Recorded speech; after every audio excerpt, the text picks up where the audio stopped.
So in response to the interest rates, we've had a lot of VA assumption loans that have been coming down the pipe.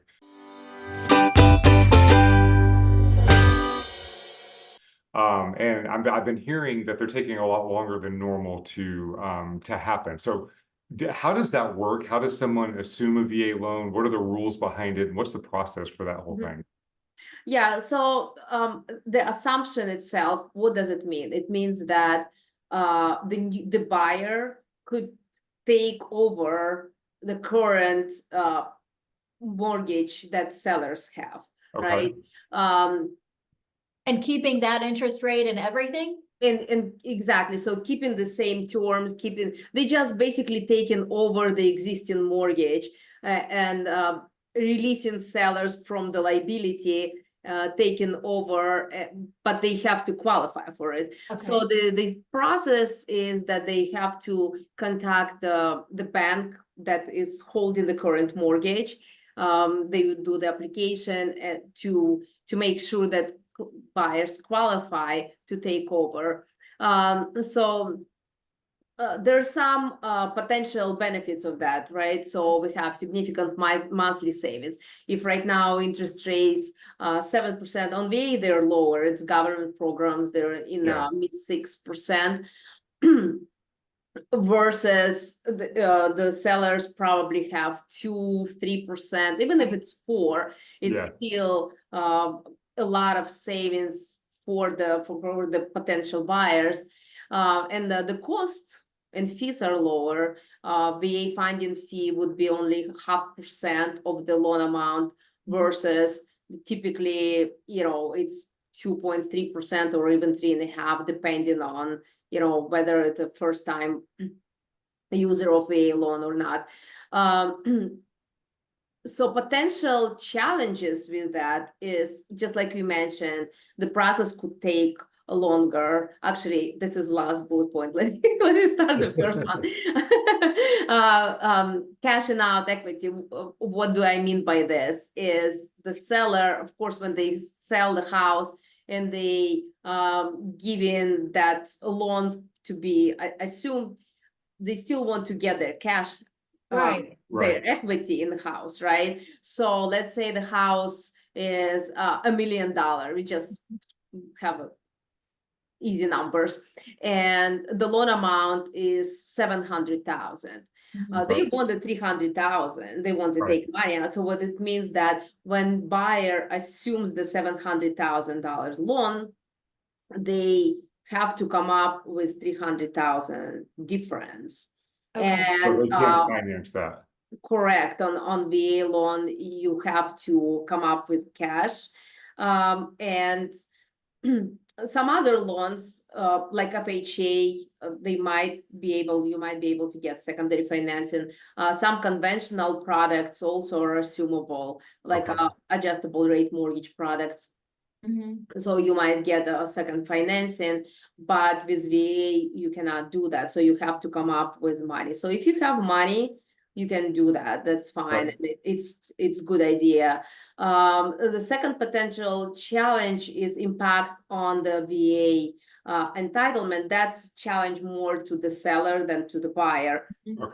If the buyer is not a VA eligible buyer, is not military, active duty, or veterans, they still can do the assumption. They can take over the loan. However, the seller will not get release of their entitlement. It means that entitlement is going to be held up with this property until the buyer refinances, which is probably not going to happen if the rate is 2%, right?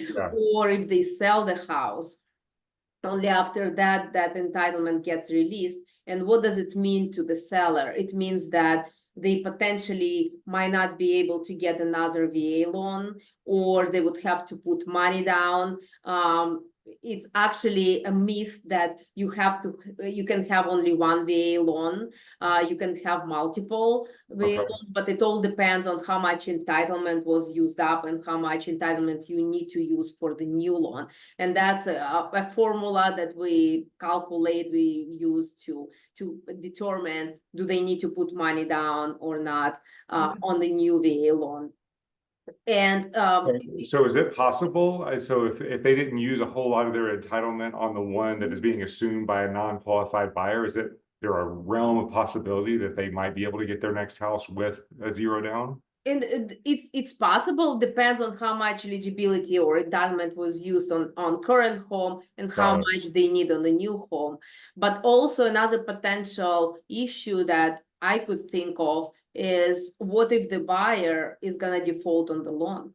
Right. Yeah, So that's gonna completely mess up their entitlement, because it's gonna be on the record that they defaulted on VA loan. And Oh, even wow. though Okay. it's not the seller who defaulted, it's a new buyer, but it's their entitlement. So it Okay. defaulted on the entitlement, even though it was somebody else's credit. Now, if a qualified VA buyer assumed the loan and then they defaulted, then it would go against that buyer's entitlement, right? They're not risking the seller's entitlement anymore at that point. Exactly, because if it's a VA buyer who is assuming the loan, the entitlement is gonna get transferred to their entitlement Got it. and will Okay. release the sellers. So that would be the Okay. best case scenario, is another VA buyer, qualified buyer coming in and assuming a VA loan. Okay. That's correct. That's And that's then the lengthy process, how long would that process take on a good file, a straightforward file? So the full disclaimer, I don't do assumptions, Okay. because assumptions are done by the bank that holds the current loan, right? Right. So I'm dealing with new transactions. I'm not dealing with already existing mortgages. Yeah. Right. What I heard, because I'm in the industry, right, and we talk and share the experiences, I've heard that it could be 60 days process. However, I think it all depends on the bank and how bank is familiar and efficiently working with the assumptions. I compare it, I think we spoke about it before, right? So I compare it kind of like when we had times with foreclosures or short sales, when, in theory it exists, but nobody knew how to deal Yeah. with that. Yeah. So the same thing is here. Assumptions were here forever, but this is pretty much the first time it actually, being used. So the banks don't really have a system and process or good system and process. So it's a learning curve for them. So maybe now it's faster than before, or it Yeah. all depends on the bank.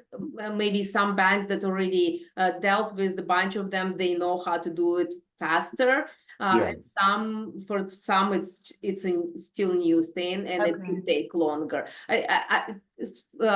Short answer to the question is, it's gonna all depend on the bank. Yeah. And Yeah, you right. need to talk to them and see how long it's gonna take. Okay.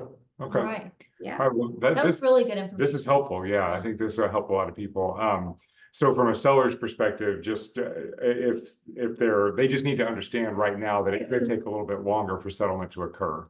It's a benefit. It obviously is going to be enticing to people to be able to assume that low interest rate loan, but they just have to understand that they're going to be on the settlement timetable is going to be pushed back. Right. Yeah. Okay. Yeah. All right. All right. Oh, I have one more little quick question. So let's say in that scenario that you said where the VA, the loan balance was 700,000 and the house was worth $1 million. Is the appraisal an issue? Does it only have to appraise for the 700,000, or is there some kind of a debt to income ratio that transfers into the new assumptive situation? So I think that I'm not 100% sure on that, because in general, VA loans, they could be 100% loans, right? So Right. I think as long as the value comes in at 700,000, Okay. we are good. And I think it's for buyers' benefit to do the appraisal Yeah. to see how much actually house worth. do we need to give them 300,000 Right. Mhm. or not? Okay, Okay, interesting. Yeah, Okay, good. very good. Do you have any questions? No, Okay, awesome. All right, do you have any questions for us, or are you all good? No, I'm good. So I'll see you next week. Yep. I'm so excited about that.